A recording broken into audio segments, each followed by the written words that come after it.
Qui es-tu pour faire ça? Tu ne sais pas ce que tu fais et ils vont le découvrir. Ça, c'est la voix qui est peut-être dans ta tête. C'est la peur que peu importe tout ce que tu as appris et pratiqué, les gens vont te qualifier d'incapable, d'inadéquate et d'imposteur. Alors si tu as déjà ressenti cette sensation, continue cette vidéo parce que je vais te donner mes stratégies pour surmonter ce syndrome de l'imposteur une bonne fois pour toutes. Et si ce n'est pas déjà fait, pense à prendre cette pilule rouge parce que ça soutient la chaîne, que c'est gratuit et qu'avec ce que je te partage sur la chaîne du copywriting, tu vas vite oublier ce syndrome de l'imposteur qui touche plus de 70% des gens au cours de leur vie.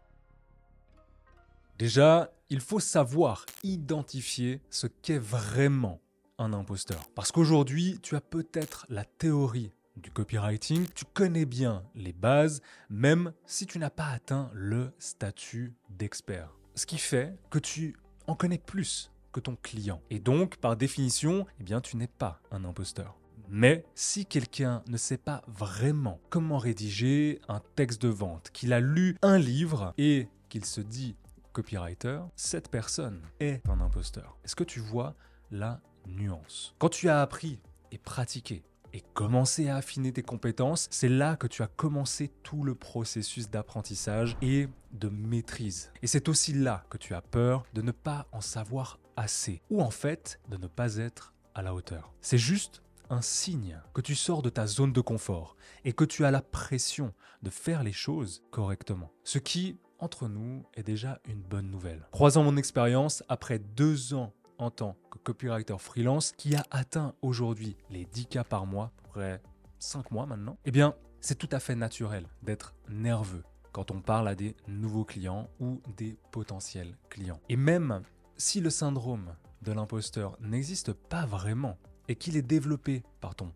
psyché, le sentiment, lui, est bien réel. La peur, elle est toujours réelle. Alors tu vas me demander, mais comment la dépasser? Eh bien, j'ai de bonnes et de mauvaises nouvelles. La bonne nouvelle, c'est qu'il existe un moyen très simple et direct de le surmonter. Et ça, à chaque fois. La mauvaise nouvelle maintenant, c'est que tu dois faire face à ce sentiment et pas le fuir. Tout comme tu ne deviens pas un bodybuilder en buvant de la protéine en poudre, tu ne surmonteras pas le syndrome de l'imposteur avant de parler, par exemple, à un client ou d'écrire une page de vente. En fait, il faut que tu comprennes que tu vas surmonter le syndrome de l'imposteur en parlant à un client et en délivrant ton travail. Parce que si tu attends de te sentir prêt ou de te sentir comme un maître et d'avoir la confiance en toi, tu attendras littéralement toute ta vie. Parce que ce sentiment désagréable n'apparaît pas de lui-même, t'es d'accord? Il se déclenche. Et quand je dis il se déclenche, c'est qu'il arrive par rapport à l'action que tu vas prendre, qui est inconfortable, voire effrayante. En fait, vu que c'est dans ta tête, tu dois surmonter ce que j'appelle, moi, les « et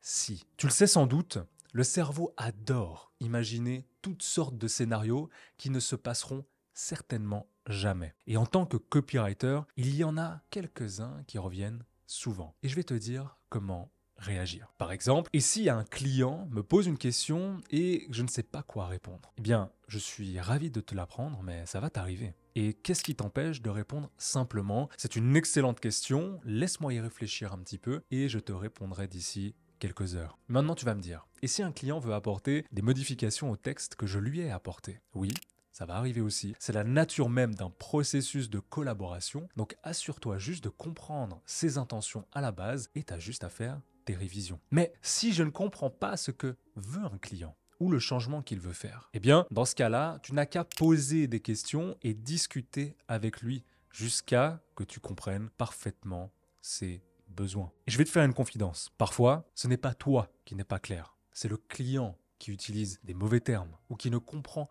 pas vraiment ce qu'il demande. Alors je sais ce que tu penses en secret. Et si un client me déteste? Et si un client me dit que je suis stupide ou nul ou pire, que je suis un imposteur? Et par exemple, que je n'ai pas de portfolio, que je n'ai pas de site internet, que je n'ai pas de légitimité en tant que copywriter. Mais entre nous, tu sais que tout ça ne va pas arriver, n'est-ce pas? Ou alors, si ça arrive, tu trouveras une solution dans ce moment précis. Maintenant que tu as compris que 99% des gens vivent avec le syndrome de l'imposteur, dis-toi que même ton client a ce syndrome-là, alors qu'il peut faire déjà des centaines de milliers, voire des millions d'euros. Écoute-moi bien, parce que c'est important. La différence entre les copywriters qui réussissent et les autres, c'est qu'ils ne laissent pas le syndrome de l'imposteur prendre le dessus sur leur carrière. Sinon, tu comprends vite que tu fais obstacle à ta propre réussite. Et on a tous un petit peu ce dialogue intérieur qui surgit quand on n'a pas trop confiance en nous ou quand on sort de notre zone de confort. Par exemple, en te disant que tu as juste eu de la chance pour une mission.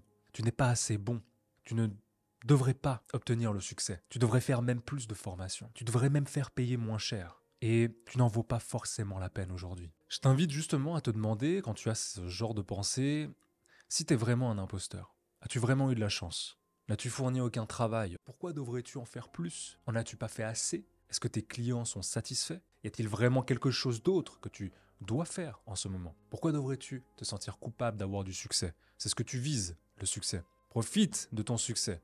Il est mérité. Pourquoi devrais-tu faire payer moins cher? Est-ce que tu fais payer plus que ce que le marché peut supporter? Tu n'as pas assez d'expérience pour faire payer plus? Est-ce que tu trompes ton client lorsque tu lui donnes tes prix? Et en parlant de tarifs, tu as ceux qui n'ont pas du tout le syndrome de l'imposteur. Les mecs, ils viennent de commencer et ils en ont rien à cirer et veulent être payés comme un expert. D'ailleurs, c'est un petit peu abusé. C'est ce qu'on appelle l'effet Dunning-Kruger, surnommé le syndrome de l'expert. Et je suis sûr que tu connais ce genre de personnes. Ce sont ceux qui croient à tort qu'ils en savent plus qu'ils n'en savent réellement. Mais je vais te dire la vérité. Les vrais experts sous-estiment leur niveau d'expertise et ont toujours un syndrome de l'imposteur. Et j'en ai un aussi. Et ce qui est paradoxal, c'est que les personnes peu compétentes surestiment leur niveau. Et quand on prend les choses sous un autre angle, en fait, le syndrome de l'imposteur, donc le doute de soi, me pousse à continuer à en apprendre davantage sur l'écriture persuasive et à améliorer mon art, comme toi aujourd'hui, derrière ton écran. Parce que si je souffrais du syndrome de l'expert, je ne prendrais plus la peine de me former, de rester ouvert aux opportunités. Et mes compétences commenceraient à diminuer. Alors peu importe à quel stade tu en es dans ta carrière de copywriter aujourd'hui, le syndrome de l'imposteur peut surgir à n'importe quel moment. Mais maintenant, tu sais que c'est juste un signe de croissance personnelle. Et j'aimerais terminer par une phrase qui me tient personnellement à cœur. C'est que notre peur la plus profonde n'est pas que nous soyons inadéquates. Notre peur la plus profonde est que nous sommes puissants au-delà de toute mesure. C'est notre lumière et non notre obscurité qui nous effraie le plus. Nous nous demandons trop souvent, qui suis-je pour être brillant, magnifique, talentueux, fabuleux? En fait, la question n'est pas là. Qui es-tu pour ne pas briller? Le fait que tu joues petit ne sert pas le monde. Il n'y a rien à gagner à se rétrécir pour que les autres ne se sentent pas en insécurité en ta présence. Nous sommes tous destinés à briller, comme le font les enfants. Marianne Williamson. Aujourd'hui, si tu veux devenir copywriter, travailler de n'importe où et prendre ta liberté, pense à rejoindre plus de 595 copywriters dans la source. Le lien est en description. C'était Mike. Ciao.